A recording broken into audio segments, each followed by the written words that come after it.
শিক্ষার কারিগর, মানুষ তৈরির কারিগর, তারা না রাস্তায়। দেখুন, বর্তমান যাদের চাকরি চলে গেছে, চাকরি হারা, তারা বসছেন। তার আগে ডাক্তাররা, তার আগে 4 বছর 5 বছর ধরে বিভিন্ন স্তরে এসএসসি পাস করে, টেট পাস করে বা প্যারা টিচার পার্ট টাইম, তারাও তো ধর্ণা দিচ্ছেন, এখনও দিচ্ছেন। তো লাভ কী হয়েছে? এই সরকারের কাছে বলে কোনো লাভ নেই।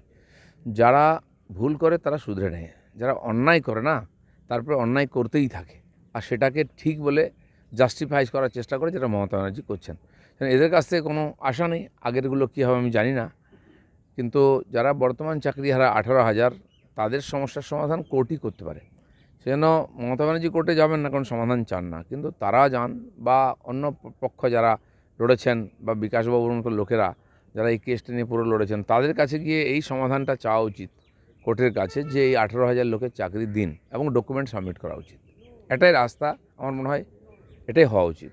অন্যদিকে দাদা গ্রুপ সি গ্রুপ ডি তারা আবার জুড়েজীয় ভবন অর্থাৎ মধ্যশিক্ষা পর্ষদের সামনে তারাও বসে রয়েছেন, তাদেরও চাকরির দাবি তারা করছে ফিরিয়ে দেওয়ার যে মমতা ব্যানার্জি বলেন তার আন্দোলন লগ্নে নাকি জন্ম হয়েছে, তিনি কোনোদিন আন্দোলনকে সম্মান দেন না, তাদের সঙ্গে কথা বলা প্রয়োজন মনে করেন না। তো সে এত নির্মম যে তার কাছ থেকে আপনি কি আশা করতে পারেন? আন্দোলন করাটা আমাদের বাংলায় একটা ফ্যাশন, সব ব্যাপারে আমরা আন্দোলন করি, কিন্তু সমাধানটা কী বেরিয়েছে? তো আন্দোলন চলবেই, কিন্তু আমার মনে হয় না এই সরকারের কাছ থেকে কিছু পাওয়া যাবে। এই যে চাকরিহারা শিক্ষক তারা বাইরে বসে আছে, তারা গতকাল গিয়েছিলেন এসএসসি দফতরে, বৈঠক হয়েছে, কিন্তু এসএসসির বক্তব্য যে কোর্টের নির্দেশ মেনেই কাজ হবে, তাহলে তারা কেন যোগ্য অযোগ্যের তালিকা প্রকাশ করছে? আমি তো সেটাই বলছি, কোর্টই একমাত্র সমাধান করতে পারে। হ্যাঁ, যদি এসএসসি চায় যে সমাধান হোক, তাহলে তারা যারা যোগ্য আছেন, পরীক্ষা দিয়ে চাকরি পেয়ে, তাদের এটা সাবমিট করুন লিস্টটা, সেটা করবে না।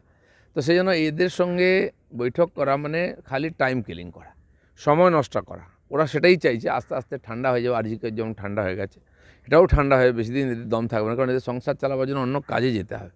বেশি দিন তারা আন্দোলন করতে পারবেন না, আর সময় তো রোজ নতুন ইস্যু আসে, রোজ ভুলে যায়।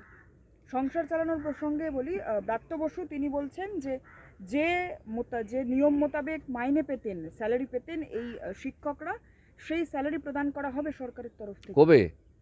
কেন এই মাসে দেবেন না? এপ্রিল মাসের মায়না দিন। মার্চ মাসে ঘটনা ঘটেছে, তো এপ্রিল থেকে মায়না শুরু করুন, দিয়ে দেখান আপনি। আপনার সে মুরদ নেই, আপনার যোগ্যতা নেই, আপনার ইচ্ছাও নেই। মমতা ব্যানার্জির ভেঁপু হয়ে আপনি কথা বলেন। উনি শিক্ষামন্ত্রী, ওনার কোনো দায়িত্ব নেই? যদি সামান্য মানবিকতা বোধ থাকে, তা আপনি ম্যাডামকে কনভিন্স